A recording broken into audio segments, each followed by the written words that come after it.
What's up, guys? One of the Social Media Entrepreneurs podcast teaching you how to become a full-time entrepreneur by leveraging modern social media strategies. I'm your host, Derek Vidal, and today I'm joined by Joel Henry. Joel is a good friend of mine, and I actually just completed his coaching program, so we'll go into a little bit more about what that is. But we're really going to be talking about how to diversify your income as an entrepreneur. A lot of times it's not as easy as just pick this one business, stick with it. Even though you want to keep your focus on one thing, sometimes you do have to make different moves. You have to be, very fluid with your decisions and ability to pivot. And Joel's had to do that multiple times in his career. But in the end, it could end up with multiple streams of income for you. And ultimately, this is a lot safer. So if you've been wondering how to diversify your income, while also not losing focus and, what's the best way to do it? This is going to be a great interview for you. So Joel, how's it going, man? Going good, man. Thanks for having me. Joel is coming from Mexico City right now. That is where he resides right now because Squad. his job is not location dependent. So start off, tell me Yes. like, how is it like being an entrepreneur online, living in Mexico City, just kind of on a whim you went down there, just like, I'm going to go live down here for a bit. Yeah, it's fantastic, man. Just get to live that digital nomad life. And the first time I heard about entrepreneurship was through Verve, which is like one of those pyramid schemes. And the guy that introduced me was living that free life. And it was the first time I realized that, wow, people can actually do this. They can go wherever they want, have the freedom. And from there, it was just like, I'll do anything it takes to get there. And now we're kind of It, here. So that's sweet. yeah, that whole pyramid scheme slash MLMs, like not technically pyramid schemes, but like that whole era, it's definitely over now. But I think anyone who was eventually going to become an entrepreneur definitely got tempted by one of those businesses. Mm, Verve is the energy drink, right? yeah. Yep. I read a 4 hour work week like a lot of other people did to get started. And yeah, it definitely takes a while before, any type of passive income kicks in or the ability to make enough to be able to travel. So let's rewind a little bit and tell me when you got out of college, like what was your first taste of entrepreneurship and give me, a series of failures that led you to today. Yeah. Oh, absolutely. So, graduated from high school in 2012 and went to UW-Madison. I was maybe underqualified for the degree I wanted, which was dentistry. And so from there, I just kind of realized like, okay, what I started thinking about what do I want with life? And I wanted that freedom. So on the first summer break was when I got into Verve. I made absolutely $0 and it it was absolutely wild experience because I thought it was going to like set me free, but it didn't. And so I went back to school sophomore year. And my grades weren't great. So that was my big thing is that because I was using so much drugs and drinking all the time, I didn't have that focus that it takes to do well in academia and specifically in the medical field. So I went for dentistry.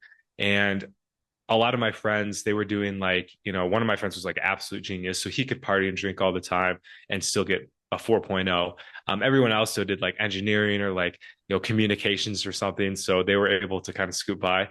Um, what happened was, yeah, after that summer where I got introduced to that, I went back to school and I was really into house music. So, growing up, I'd always listened to like country pop and stuff. And I finally discovered this new music that was cool and that people liked. And so I decided to drop out of school and go pursue music.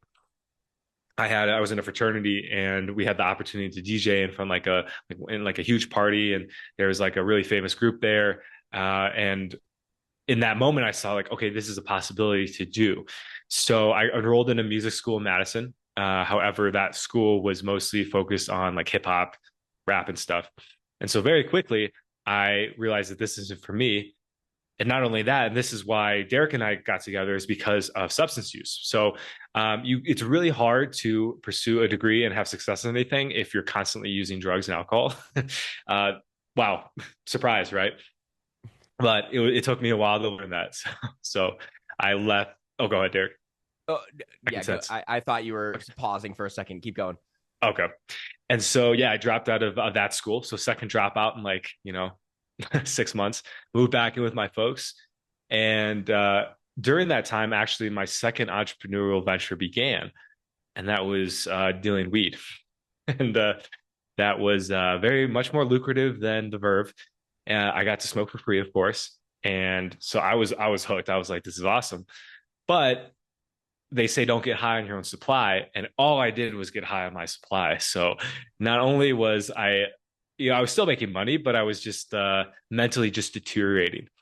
So fast forward, went Especially home. because every person who comes and buys from you is like, should we match? Do you want to smoke a bowl real quick? Bro, you're like, dude, I can't let down the customer, dude. Yeah. Of course. We'll take 5 dabs, sure.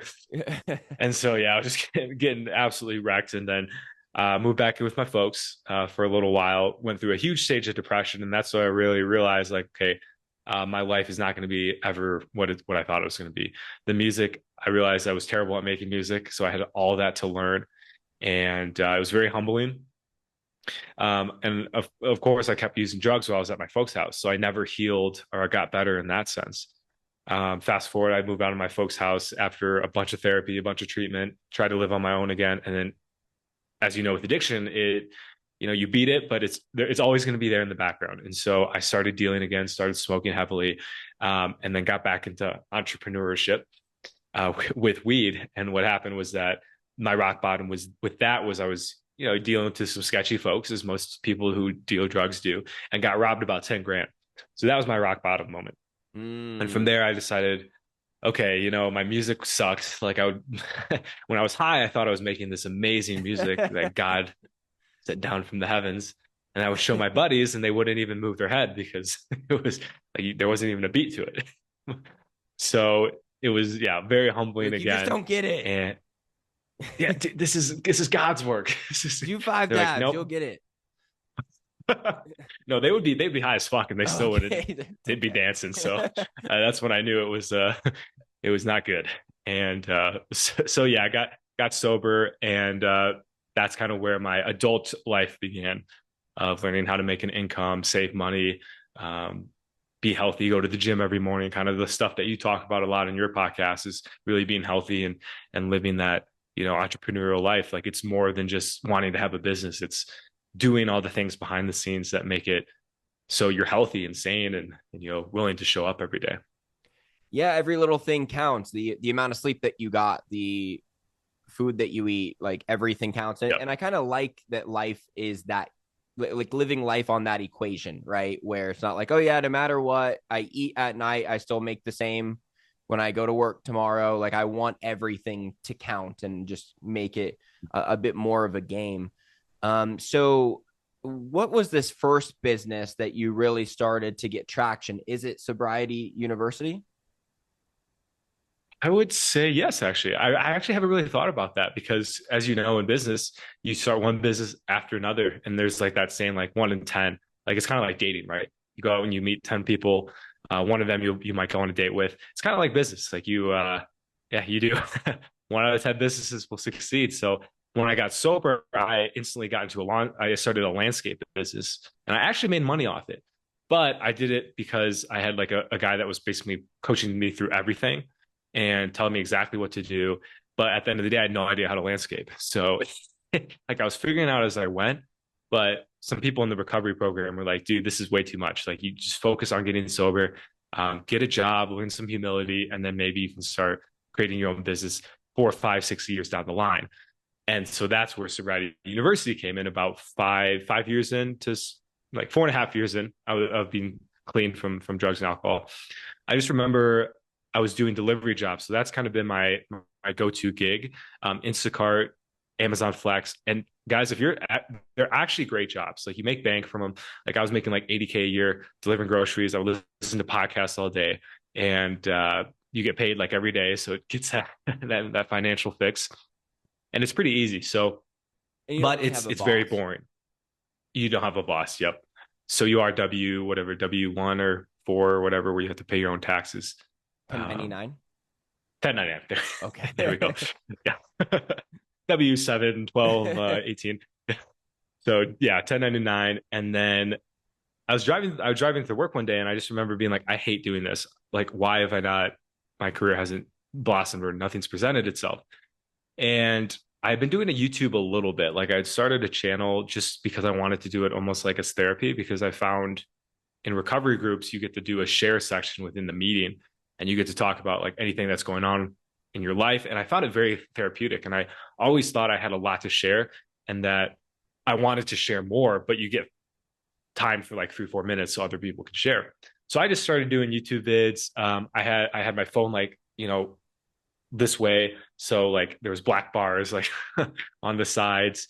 I think I got 6 views in like 40 videos, like across 40 videos. So it wasn't good or anything. There was no like picture. There was just, I didn't even title the just anything. I just put it out there. So I was driving to work and I just hear this guy that I used to follow, Victor Odo. He's like the spiritual guy on YouTube. And I watched him come from 2,000 subscribers on YouTube all the way to now he has like 320,000. So I knew it worked. And he's like, hey, I've got this course and I'll teach you how to set up a YouTube channel, etc. I did that, set up Sobriety University, which is my current YouTube channel. And that's where that began. Yeah, the beginning of YouTube is a long road. When you're posting to 0 subscribers, it's very difficult to get a video to break through. And when they're listening to a video from like low subscribers and low views, yep. Like if you guys listening out there think about like the last 10 YouTube videos you watched, they probably all had over 20,000 views. Like it's very rare that you watch ones with less. So that's why it takes so long.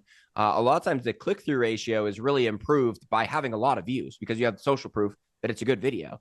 Like more so than the title and the thumbnail, like you can nail those. But if you don't have the views, that's why a lot of like big channels don't really need to focus on it as much because they can just see, oh, there's 700,000 views. Like this is probably a legit video. So yeah, it took me, I think 2.5 years to get 1,000 subscribers. And then you start to hit some speed boost. Was it the same for you for literally to the T? I think it was like 2 years exactly. Yep. Oh, wow. So yeah. Yep. Yeah, same exact. For those of you that have listened to this podcast for a while, you'll hear a lot of similarities in entrepreneur stories. And that's almost why I don't deep dive in people's stories as much anymore, because you start to hear a very similar story. And what I heard there is he started immediately, right? Like he started the YouTube channel, didn't know how to do the thumbnails, didn't know how to do the video editing, didn't know how to make it look good, but he just started. He put out 40 videos with 6 views and still kept going. So there's a lot of it that it's just like the start right away before you're ready, right? Like just if you've ever been like, oh, I want to start a podcast someday, I'm going to get ready. I've never seen any of those people ever do it because you'll never be ready. You just have to start it right away. And then you got to just, see no results for a while and still keep going. And then now it's funny because we're like neck and neck on subscribers. I think you just had a video like take off that put you ahead of me, but we're between that 3 and 4K subscriber range. Tell me about like how that YouTube channel makes money. Like what were the offers that you needed to come out with in order for the whole system to be, a good source of income? Well, I'm really glad, Derek, you mentioned the patience game. And for those watching that are trying to start a YouTube channel, like, yes, it's going to be a grind and you're going to have to just fall in love with the process. So if you guys go back, if you happen to come across Sobriety University and you go to my first video, in the first, I think 2 minutes, I pitch a coaching service. Very first video. And that's not what you want to do. So I did it completely wrong. I started with selling instead of adding value. And so it took me a while to get things going. How YouTube works is that you get after 1,000 subs. I think they actually lowered it to 500 now. So it's actually a little easier to get in. So you have to hit 500 subs and then 4,000 watch hours, which actually is what took the longest time for me. Yeah. I imagine for you too. Yeah. The go ahead. It's still going to be like 1,200 subs that you actually like will get then. Yeah. It's still 4,000 watch hours. Absolutely. Yep. And you gotta stick with it. So once you hit that mark, you get ad revenue, which means you can put ads from different companies. Those annoying ass ads you see every time you open a YouTube video. Yep. That's how we make money, but you don't make a lot of money. So what I realized quickly is, okay, this is going to get me $100 every couple months. However, if I actually want to make a lot of money, I have to start selling products. And to be honest, it was very disappointing because I wanted to be the guy that could just wake up and make a YouTube video, do what I love, and then make cash. And it's like, nope, you have to. Now I see YouTube. YouTube is a lead magnet. It's a way for people to find your services. Yeah. essentially. Yeah, I make 30 to 50 bucks a month from the ad revenue. And even if I triple that, it still is no money, right? It really is like 50,000 views or more a month that you would need. And even then, whatever market you're in has a huge factor with that, whatever your CPM is. If you're in a market with, customers that they don't really deem as like high value customers, you don't get paid nearly as much on the views. Um, Mm-hmm. so do you know what your CPM is, by the way? Is that clicks per what is that again? It's like how much money you make for 1,000 views. Oh, I don't actually. I've never even looked. It's like such a low number that I like don't even care. I would think it would And be kind of low in the market that you're in. So he runs a channel called Sobriety University, and he helps people get clean from marijuana or other addictions as well. What's the scope of your addiction content? yeah, so I talk about, I mean, just addiction in general. What I found over this journey is that the same patterns, like you said with business, right? You find the same patterns between entrepreneurs. I found the same patterns between different addictions. So the same way I felt when I was hooked on weed is the same way I felt when I was hooked on caffeine or porn or something like that. And so I've quit almost everything at this point. I actually have been experimenting with carbs again. So getting back, I was off sugar for over 3 years, and I'm playing around with that a little bit to put on some muscle and just see if that was the right choice. So yeah, sugar, caffeine, nicotine, harder drugs. I never did heroin or anything, but I have friends that have. So they talk about that with addiction. Yeah, it can be anything too. It can be work. It can be relationships. So it all depends on who you are and your personality. But that's long story short. That's kind of what I coach on. Any one of I, those things. I do want to get into the core of that content. I think most people listening are addicted to something, even if it be like sugar or retail therapy or uh, Mm-hmm. whatever it could be. Um, and I got into his program, as a lot of for marijuana, and that was really something that was slowing me down in business and life in general. Mm-hmm. I think to people who aren't addicted to either, like, yeah, no shit, but but if you do smoke it, like you can get work done, you can still be a hustler, you can, like, I've had a lot of success as a stoner, but it really, you get to a point where you just like can't get to the next level, is what really happens. And you got to face that. Just tell Mm-hmm. me a little bit more of diversifying income streams, like what your whole system looks like now.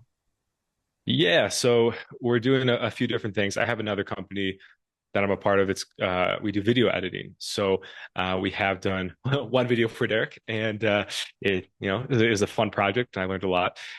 So basically, that's what we do. We help smaller creators reach different audiences. We get them on podcasts. We help them, start their YouTube channel. Basically, most people hate doing the video editing. I love it. I think it's fun. Um, but they'd rather just be in front of the camera. So we provide that service. Um, and yeah, so that's one income stream that I've been working on. That's starting to take off, and we have a few clients, and we're able to hire out, which is really exciting. So I can, and that's something I think this entrepreneurial journey has taught me too. Like, I always thought I was going to be grinding 24/7 till the day I die. It's like, no, when you get to a point, you can just hire people to do stuff that you don't want to do, so you can focus on other things, and that's been hella freeing. It is incredible when you have work being done for you, like while you're taking a break. It makes the break not feel guilty at all. Because if you are someone who likes to work all the time, and you've got these big goals, and you're like taking a break, like even if you deserve it, there still is that part of you that feels like, okay, like, are you done yet? Like, can you get back to work? And if you have, like, oh yeah, my assistants are working right now. Love that. I especially love when you get assistants like overseas and they are doing work while you're asleep. And then you wake up and, oh, sweet, there's that video done for me. So yeah, leverage is obviously a humongous thing. So you've got your YouTube channel, you got coaching programs that you sell there. You've got low ticket and high ticket offers for the YouTube channel. You've got the video editing agency. Are you doing like affiliate marketing to any degree, or is there any other income streams that you're starting to get going? We are actually. That's a good reminder. We have a community. It's called the Men of Now community. I have a another YouTube channel on dating and men's development, leveling up. We have a group of guys that has a lot of experience there. I'm definitely like the beginner in that group. So they always say get around people that are smarter with you, be the dumbest one in the room. And I took that and ran it full force. So I am just learning so much every day and getting to also add value too in the terms of dating and men's development. So we launched this community this last week. And unlike most communities where you get in and there's a leader and it can get kind of hierarchical and almost like it can kind of turn into a cult. The way we're doing this is, and we set it up is like, hey, we're all equal here. We're all helping each other get better. Yeah, we have admins, people that manage everything, but we're all at the end of the day equal in learning from each other and leveling up as men in our businesses, entrepreneurship, dating, fitness, all of the above. And so essentially with that, for those that can come in, how we're doing it is you can sell your products through this community. You can sell it to other members of the community. You can sell it to you can have other members sell it for you. So it's just like a very simple. It's honestly so simple. It's like hard to even like put into words because it's that simple. But basically, yeah, you come in and you can sell whatever you want to whoever you want, as long as it's not like weird shit. Okay, gotcha. So it's like kind of like a combination of a networking group and a mastermind. Um, and Yeah. Yep. and Exactly. yeah, so like the mastermind, so like everyone kind of like helps each other out and gives each other ideas, not just Yeah. the networking of buy my stuff for and that's all that's going on. Exactly. Like really the main I led with the money for this example, but the main goal is to add value to whoever comes in. And a lot of us in the group have podcasts. We have our own social media platforms. So we're doing a lot of cross promotion. So we're going to have different guys come on different each other's podcasts and be able to share what they do. Having a guy come on to Surrounding University on Monday, actually a couple guys, my roommate, and then this other dude as well, and then anyone else in the community can join. We're going to be talking about trauma. So the one guy's faced a lot of trauma, and we're going to get to kind of hear his story. And we all have trauma, and I think in the business world, it's so no one wants to talk about that stuff. Especially It's like, male dude, to how do I male. make, especially male to male? It's like, bro, we're bros here, Yeah. and there is a time and the place. So you are, you are right in that sense. Yeah. It's hard to bring it up outside of a designated meeting for it, especially. So what I'm hearing, tell me if this is a good summary for like what's really been the key to your entrepreneurial journey is you get started right away, of course, and then each of your business ideas is kind of leading into the next one. Like the sobriety university, Yeah. like okay, I get how to do YouTube, so now let me do like another YouTube, and then I'm gonna piggyback off of those skills to create the next thing.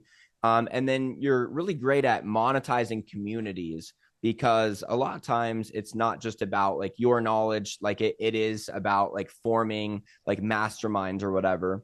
And I think that's a way that people with audiences like almost every business listening to this, even if you're like an e-commerce store, could think of some way that like, what about like all my customers right now? Would it be valuable for my customers to know each other? Would that be beneficial? And Mm. if you can answer yes to that question, then having some kind of low ticket subscription could be really big for you. And I know there's people like Darren Hardy. He's the founder of Success Magazine.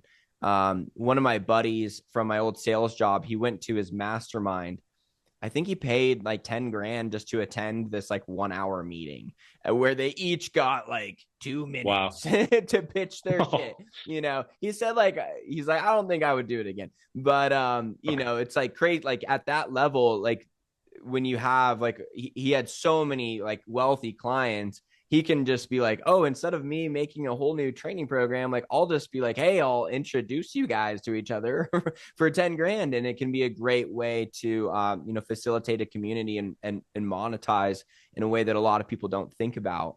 And then obviously you got your video edit agency, and I'm sure you're going to do so many more things, but would you say like that's been a big key is like learning to monetize communities?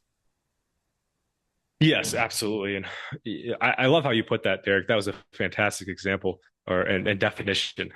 I'm gonna have to rewatch this and then just copy that as my sales Wait, script. what do I do? Yeah. Yeah. And that's kind of it, guys. Like I'm still learning every day. Like this is all new to me. I've had a lot of failures, so this is my first success. So it's I'm very like kind of ironically walking through the weeds very slowly and just making sure that I'm soaking it all in, that I'm learning what I can. I would say, yeah, that's monetizing communities is going to be a huge part of it. Um, and I learned this from a guy named Hamza. He does like men's dating as well, and he started off with a YouTube channel. Got monetized, started selling his coaching, and then he realized he could make more, so he started doing courses. Then he realized he could make more than that, and so he started doing group coaching. And then he was like, "Wait, what if I just do a community and then like have this like be a thing all year round where people can be a part of?" And that's where I learned that community is kind of from what I've learned is kind of the top echelon because, like you said, Derek, you can sell so many things through it, like all your products that could be sold through this one platform, and you don't have to do like a whole what do you call it, like a whole journey to sell this product, and then you have to do another 3 months to sell this product. You can just be like, here I am, this is what it is, boom. Yeah, those low ticket subscriptions, once you get over 50 people, will say, into most of them, like it then becomes even a nice stream, like 50 times 5, I guess that's only like 250 right there. But if it's 10 or 15 or $20, and all of a sudden you're getting into some decent income right away. 50, if you get 20 people at $50 a month or 50 people at $20 a month, that's $1,000 right there. And I think a lot of people can think, okay, well, what could I sell 20 people $50 a month, or what could I sell 50 people $20 a month? If you kind of just start your thought process there, that might get the gears turning. And $1,000 a month, like we're talking about right now, just different income streams, is a lot of times, like you hear like the average millionaire has 7 income streams. Last thing I want to talk about with this is that it is also like a cardinal sin in entrepreneurship to have your focus be in too many places.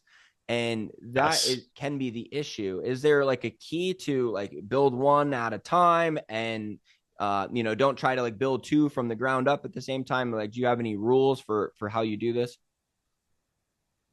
Man, that's such a good question. And I've gone back and forth on that so many times. Like, do I niche down? Do I just focus on sobriety university and coaching? Go all in on that. And you hear guys like Alex Hormozy, right? He says, who you and I are big fans of, he says, got to find one thing, right?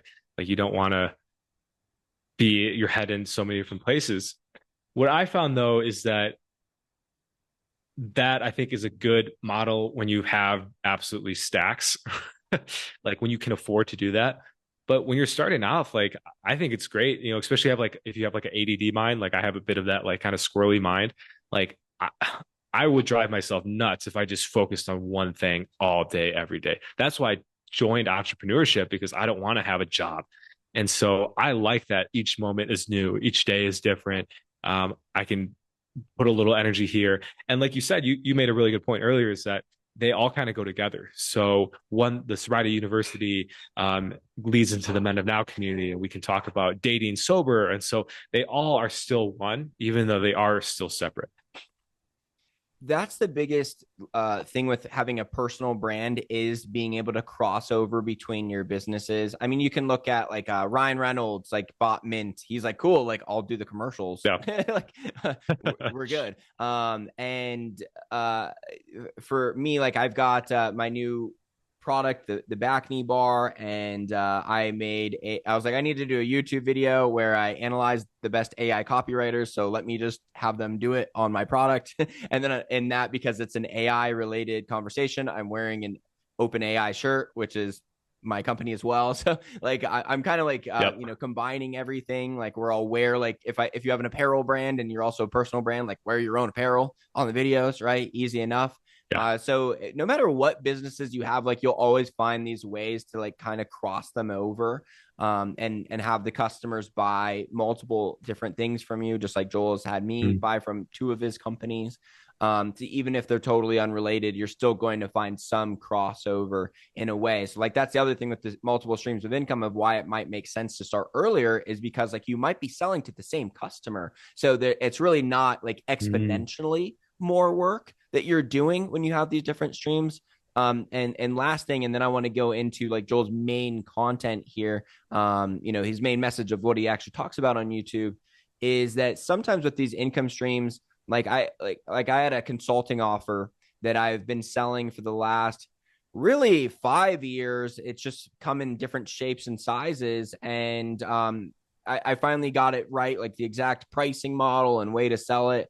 And even then, I can tell that that particular consulting model is running out of steam. Like the market will kind of tell Mm. you that this offer is going downhill. So that's why I started diversifying other streams of income. And I've basically started 3 new businesses this year. And I've still been running that other one because you can't just drop like that income stream if it still is Yeah. something, right? So like a lot of times the different streams of income will come in if you can see one starting to run out of steam. Then you can start the other ones, but you don't like drop it completely. It just can be a little bit, you have to be a little bit better with your scheduling, or if you do a to-do list or whatever, you're just going to have to be better at scheduling. But I definitely found when I Mhm. was just running the one business, like I only had the one where it's like, okay, I do a podcast and then I do YouTube videos and then I sell this consulting offer. It works great, but like you almost get to a point in the day where you're like, okay, like so I could do another YouTube video or I could do like another Instagram post. And if you're crushing it, then like obviously keep going. But I'm like, I don't like it. I know it won't do as much for me as like other producing activities. So like even if that would be starting something new. So it's very rare that any business that you create nowadays will last you for over a decade and grow every year. It is Mm. ultimately why a lot of times like the new income streams will be important for you guys. I would just say get it established, get one established, and make sure you've chosen the right idea. And if it's starting to do well, and there's an action that you can do, that the more of that action you do, the more money you make, then keep at that. But as soon as you feel like you're almost bored of it in a way from just doing it all day, like that would be a time to start keeping your options open to that next opportunity. Absolutely, man. And I will say too, like I think the main theme of this is awareness. You have to have that self-awareness, and you're not going to learn it in one day, so it's going to be a journey. But I think a real important question to say too, if you get bored, because I know boredom is a bit of a boredom, the root of boredom is fear. So if you're ever feeling bored, it means you're afraid of something. So whenever I'm feeling bored, I'm like, okay, is there something I should be doing that I don't really just want to do and I know I should be doing?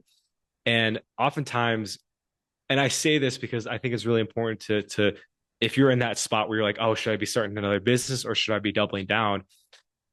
Really ask yourself, like, is this like should I be doing this basically? Like, is this venture, am I being lazy? Am I just not wanting to put in the work?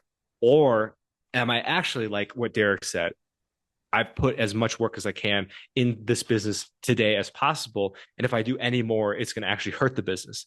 That's, I think, the real big distinction. And if the answer is no, I could probably make 4 more videos and put them on, Instagram or whatever, and maybe get a couple leads and then reach out to do some cold DMing. But I just don't want to. So maybe I'll start another business. Then it's like, okay, yeah, maybe it's a bit of an excuse. So again, it all comes down to self awareness. And Derek, do you do coaching as well? Do you do like Yeah, consult? yeah, Yeah. yeah. So I so do I do it DIY, DWY, and DFY around one particular marketing model. okay, cool. So then yeah, I would also recommend like reaching out to people like Derek that can, be that, unemotionally attached fly on the wall. And that's why coaching is so important because you can get Yeah, that feedback. I'll say real quick. I do a free coaching call that any of you can book in the description right now, and that is really eye opening for a lot of people. To Because I've had so much experience with the 5 or 6 businesses that I've had over the last 11 years, and then the amount of businesses I've consulted and like been in their ads manager, been in their Shopify, like seen all the numbers, I can usually really clarify if you're on the right track or exactly what you should do. And that is a free call. You don't have to buy anything at the end. So you can book that with me if you're like really not sure. Or if you're really sure, hey, maybe I'll just tell you you're right. And that's also an awesome phone call to have, just to have that extra reassurance. Because like you were saying with the fear, sometimes you're like, I feel like this is the right path, but like if you innately you just feel like I'm not completely sure about that, it can make you not take ridiculous action in that direction, because like it's like you're not wanting to sprint in that direction unless you are absolutely positive that you are going in the right direction. So Joel, to wrap up here, talk about the patterns that you've seen between different addictions and give people just your best few minutes of advice if they've got something, they didn't come to this podcast to get rid of an addiction. So they're probably not in the mindset. They're like, I know I have this problem. I need to get rid of it. Kind of shed some light on some ways that they might be thinking about some of the vices they might have to see if this is something that they should, be more serious about. Well, I always say, how is it affect? The question I always ask is, how is it affecting your relationships with others and yourself? If it's having a negative impact on any of those things, then it may be something to look at. And it can be subtle too. So, like, I would say, don't freak out. Like, we, like Derek said, we all have vices. I have vices still. I'm always going to be leveling up and improving. But really look at and ask yourself the honest question, like, if I were to stop doing this, would my life possibly get better? And I think the answer, not right away. It might take a little while to adjust. But if the answer you deep down think is yes, then maybe a good option would be to start letting go of that slowly. And I say slowly because I'm not going to be like, yo, you should quit it today, and if you ever touch it again, you're a loser. No, it takes time. And I actually coach on teaching slow and steady. So it's a program I have that over 28 days, whoever signs up for it, they slowly wean off the substance. Derek came with a bit of he was the perfect client because he was so fired up to quit. I was like, all right, this is awesome. But a lot of people are still on the fence when they come. So that's where it's like, okay, you know what? For this first week, for example, you're going to allow yourself 2 days to use and party and whatever. And then the next 5 days, you get to practice discipline and see for yourself if your life does get better. And it's the main reason for that is so it's not so traumatic, because quitting a substance that you've been using for potentially your whole life can be very traumatic and can almost just if not handled properly, the emotions that can come from quitting can cause a lot of damage because of the anger that might come up. And instead of oh, I'm quitting all this stuff, I hate people, blah, blah, blah.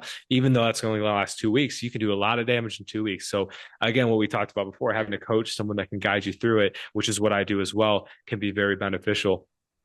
And then, yeah, I would say too, this might get kind of deep and it might be tough to hear, but really think about fast forward to the end of your life, to the end of when you can't go and pursue what you want anymore, where you can't get up every day and go do what you love. How much, I guess, how long do you want to prolong your life? And that was the big reason for me why I've quit all these substances, because I want to live till as long as freaking possible. I want to see the new iPhone 7000 or whatever they come out with in the next 60, 70, 80 years, right? I want to live a very long time. And I know at the same time that none of the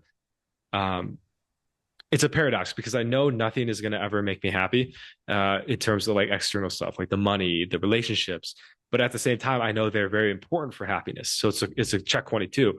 And I know that if I get to 40 or 50 and I haven't addressed this stuff, I don't want to spend my 40s and 50s, 60s when I could be out traveling and, maybe having kids or something. I don't want to spend that time dealing with addiction. I've seen people in the recovery groups that have done that did wait until they were too old. Not too old because they're doing it now, but where they're elderly people, and it's very tough to watch. So that's that might be a little bit of a gun punch, but think about death, think about your mortality, think about what impact you want to leave on this world.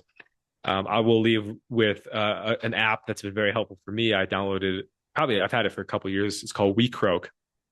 It's a little frog that's splatted against the side of the road, and it sends 5 quotes a day about death, about mortality.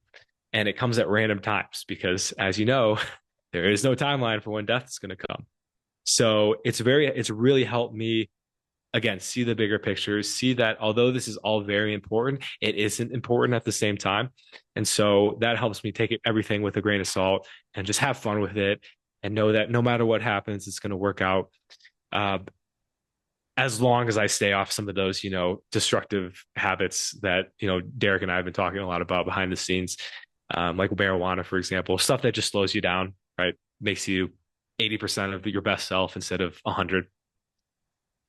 So yeah, Yeah, and that really is it. It can just be 80% of your best self, and your 80% of your best self can get a lot done. And that's yeah, why, like you've said, like death by 1,000 cuts in the end is kind of like what weed is like, and really pretty much any of these addictions for that matter. Yeah, maybe like the harder drugs are, a little bit more like, yeah, now you're like 5% of your best self, right? But like yeah, lighter ones like marijuana can feel like there are times where I'm like, okay, I smoked and like I got this done and I did this, but I really always knew that even if I could get like, yeah, 20% more done in a day over years, that's a lot. And in entrepreneurship, yeah, speed matters a lot because, like, we were talking about earlier, like with my consulting offer, like it's got a timeline. And now I'm looking at it like, okay, here's where I'm pretty much wrapping up trying to market that consulting offer. And it wasn't the timeline for selling it wasn't you can only sell like this many hundreds of thousands of dollars of this offer and then it's done. It's you have this long to sell as much as you can before like the Mhm. market changes. So it was more of a time thing that I had to get the money from that opportunity. And now that it's gone, it kind of is like I look at it like, dang, I wish, if I got even like 10 or 20 more sales, that would have been really, really great. Like while the market was ready for me if I, got those couple extra posts out, got those extra YouTube videos out and everything. So yeah, if you're interested in learning about addiction recovery, obviously check out the Sobriety University YouTube channel. If you're really serious about getting rid of that addiction too, you could do a program like I did with Joel, where you get unlimited text messaging and a weekly personal call with him. And I partly did that just because I was like, I want to invest this so that I know that I'm, getting rid of this. And it was really beneficial for like a time that I usually couldn't make it past in the past when I was trying to get rid of the THC addiction. Because like you said, like I had tried the cold turkey approach like a few times before, and it's depressing. Like your body Mhm. is so used to whatever substance that is that when it goes away, it's not like you just experience all the benefits immediately and that's it. You do in the first like couple weeks, and then your body chemistry just feels off. And yeah, it felt weird. So you definitely want a little bit more of a method than just go cold turkey. And you'll probably want someone to talk to throughout the process who actually gets it. Because I told Joel before, I was like, yeah, all my friends were like still smoking weed. Like you can't really talk to your friends if they have the same addiction as you, the same vice, or just a bunch of vices for that matter. Like they won't really be able to relate like a coach who's been there can. It would be like asking your friends for business advice if they don't own a business, right? Yeah, yeah, So, Joel, yeah, wrapping up absolutely. here, anything else you want to say, and where can people find you? Yeah, just thank you for having me, Derek. It's been a pleasure. I'm usually the one doing podcasts, so it's nice to be on the other side, I will say.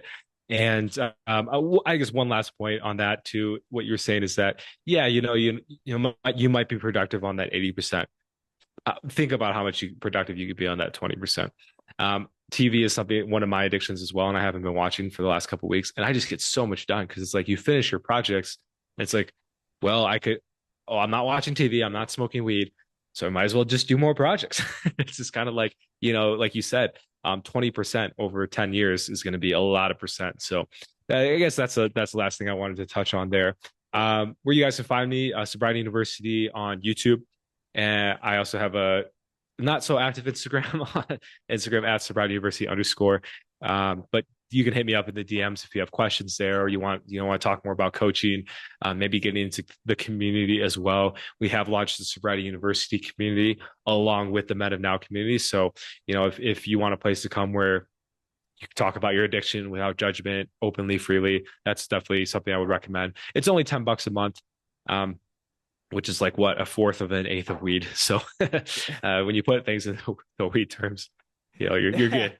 That is good. Yeah. Cause they're like, oh shit. Like I can't afford that much weed. Yeah. I can't afford your program though, but I can afford that much weed.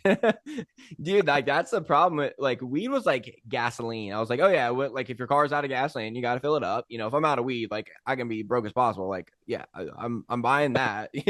Like I'm rounding up quarters. Like if I got to, like it definitely, Dude, like yeah. when you see like, man, this is like where that expense is to me, like that, even if I'm broke, like especially then I'm like, yeah, well, I'm depressed from my financial situation, so definitely got to get weed, and that keeps you there a bit longer. So it really is the biggest thing that I had to sacrifice this year, because it was such a big part of my life for 13 years. I basically was high every waking hour for like 13 years, and still accomplished one of the top Cutco salesmen ever. The podcast, I got to episode like 320 before I and faced it. So like it really is like you can be absolutely crushing it right now. But getting rid of whatever addiction you can will help you do better. And I like his question a lot of, does it affect your relationships with others and with yourself? And because that is a very clear yes to me on both of those. So thank you so much for coming on, Joel, and we'll have him back on. Absolutely. I can't wait to see what he's doing next year. Like he's someone who's right in line with where I am in my entrepreneur journey, and we're good buddies. So we'll have him back on, guys. Awesome, man. Thank you, Derek.